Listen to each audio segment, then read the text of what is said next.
A pedidos da Letícia, hoje nós vamos falar sobre esse tema, e como ele é um tema bastante extenso, eu vou também estar deixando para vocês um link aqui na descrição para vocês saberem mais a respeito.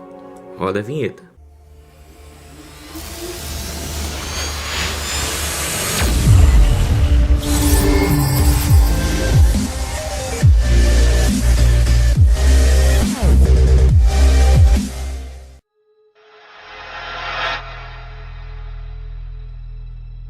A Igreja Adventista do Sétimo Dia é a maior dos vários grupos adventistas que surgiram a partir do movimento Millerita, no segundo grande despertamento dos anos 1840. Nessa ocasião, muitos americanos saíram do deísmo secular para o cristianismo. Inclusive, o fundador do movimento, Guilherme Miller, membro da Igreja Batista, Miller concluiu que Jesus Cristo retornaria à Terra em 22 de outubro de 1844. Baseado em Daniel, capítulo 8, versículo 14 a 16. Como a interpretação relativa à vinda de Cristo não aconteceu na data prevista, houve o chamado Grande Desapontamento, e a maioria de seus seguidores acabou desistindo da fé ou voltando às suas igrejas de origem. Alguns milleritas chegaram a acreditar que os cálculos de Miller foram corretos, mas que a sua interpretação de Daniel 8 tinha sido equivocada. Estas pessoas chegaram à conclusão de que Daniel 8 predizia o início da obra de Cristo no lugar santíssimo do santuário celestial, baseado em Hebreus 8, do 1 ao 7, onde Cristo já intercedia como advogado da humanidade junto ao Pai, onde os cristãos estão sendo julgados a fim de fazer uma obra de purificação no santuário, como acontecia no antigo santuário hebraico no dia da expiação. Esse julgamento vindica a justiça de Deus em salvar os que creem em Jesus Cristo como seu Salvador pessoal. Os adventistas do sétimo dia pregam que a segunda vinda de Cristo é iminente e real, contudo, desaprovam que se marquem datas para o regresso do Senhor, conforme Mateus 24:36.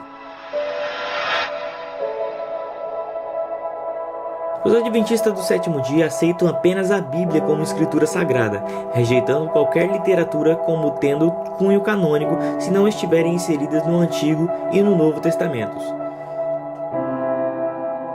Os adventistas também defendem a infalibilidade bíblica e sua inspiração divina, a crença na Trindade em um único Deus, o nascimento virginal de Jesus Cristo, seus milagres, sua expiação substitutiva na cruz, ressurreição, ascensão e sua vinda. Também creem na ressurreição dos mortos e na justificação pela fé, como também na gratuidade relativa à salvação possibilitada por Cristo. Os adventistas creem que o homem é pecador e necessita da graça de Cristo para chegar à salvação. A Igreja Adventista do Sétimo Dia possui outras crenças em comum com outras igrejas cristãs, como a prática do batismo por imersão, a cerimônia de dedicação de crianças, visto que o batismo infantil não encontra apoio nas escrituras sagradas para ser praticado, as cerimônias da Santa Ceia Memorial, a unção dos enfermos, também na prática, e do casamento heterossexual e monogâmico. Sustentam também a crença nos dons espirituais. Outra crença é a segunda vinda de Cristo e o tempo do fim. Jesus Cristo voltará visivelmente à Terra depois do tempo de angústia, durante o qual o sábado será um teste de fidelidade. A segunda vinda será seguida por um reinado milenar dos santos no céu. Para os adventistas, a vinda de Cristo será literal, universal, visível e gloriosa. Acreditam também na imortalidade condicional. Os ímpios sofrerão tormento por tempo indeterminado, mas não eterno. O aniquilacionismo é o seu destino, mas não sofrerão o tormento eterno no inferno.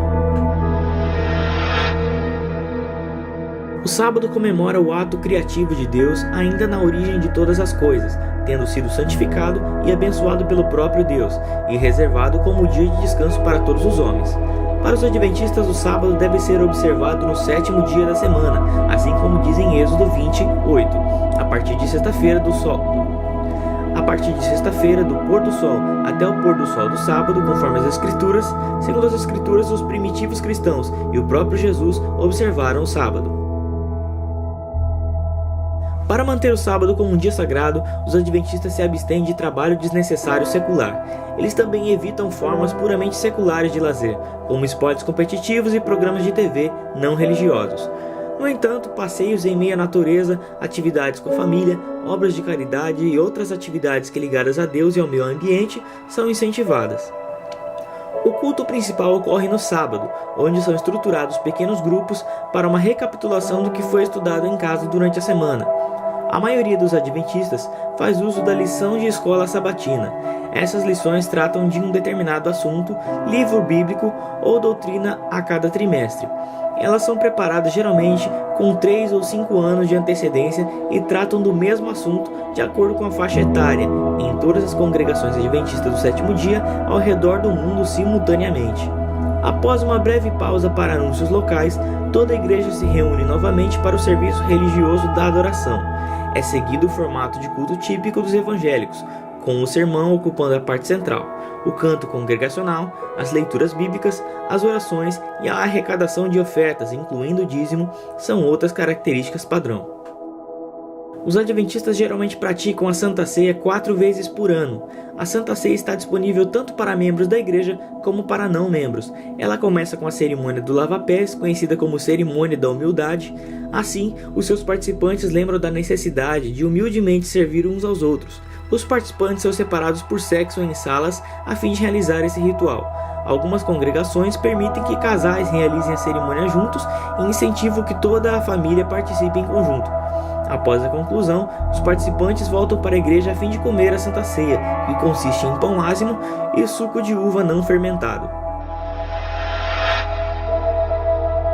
A igreja adventista tem dado ênfase na integridade do corpo e na saúde. Os adventistas são conhecidos por apresentarem uma mensagem de saúde que recomenda a seus membros o vegetarianismo e fazerem adesão às leis de saúde encontradas em Levíticos 11. A obediência a essas leis significa a abstinência de carne de porco, frutos do mar e outras carnes tidas como impuras. A igreja também desestimula os membros a fazerem uso do álcool, abandonarem o tabaco e não fazer desnecessário uso de outras drogas lícitas e ilícitas. O adultério é um dos motivos admitidos para o divórcio. Embora a reconciliação seja incentivada sempre que possível, os adventistas incentivam a virgindade para homens e mulheres antes do casamento. Sobre a contracepção, eles são a favor para os casais se usado corretamente, mas contra o aborto por motivos de controle de natalidade e de sexo antes do casamento. Sobre o homossexualismo, de acordo com a declaração oficial da Conferência Geral, o casamento heterossexual é o único tipo de relação biblicamente ordenada para a união entre seres humanos. Isso porque a Bíblia condena as práticas homossexuais em termos fortemente negativos. Por isso, os adventistas não realizam casamentos de pessoas do mesmo sexo, e os homossexuais não podem ser ordenados para o ministério. Os dízimos são repassados para as associações, que redistribuem os mesmos nas despesas da associação, incluindo o salário dos pastores. 10% de todo o dinheiro arrecadado vai para as uniões locais, que por sua vez são repassados também 10% para as divisões, que por sua vez são repassados também 10% para a associação geral, que em seguida distribui as finanças para pagamento das necessidades da igreja. Os dízimos arrecadados são distribuídos de forma igualitária. Todos os pastores, obreiros e funcionários da igreja, independente do tamanho ou riqueza da congregação local ou do seu cargo, recebem a mesma quantia. De fato, os próprios pastores também são dizimistas. Um outro detalhe entre os adventistas é que seus pastores não podem exercer uma outra função empregatícia, ou seja, nenhum pastor adventista pode ter um emprego secular sendo seu serviço dedicado exclusivamente à igreja.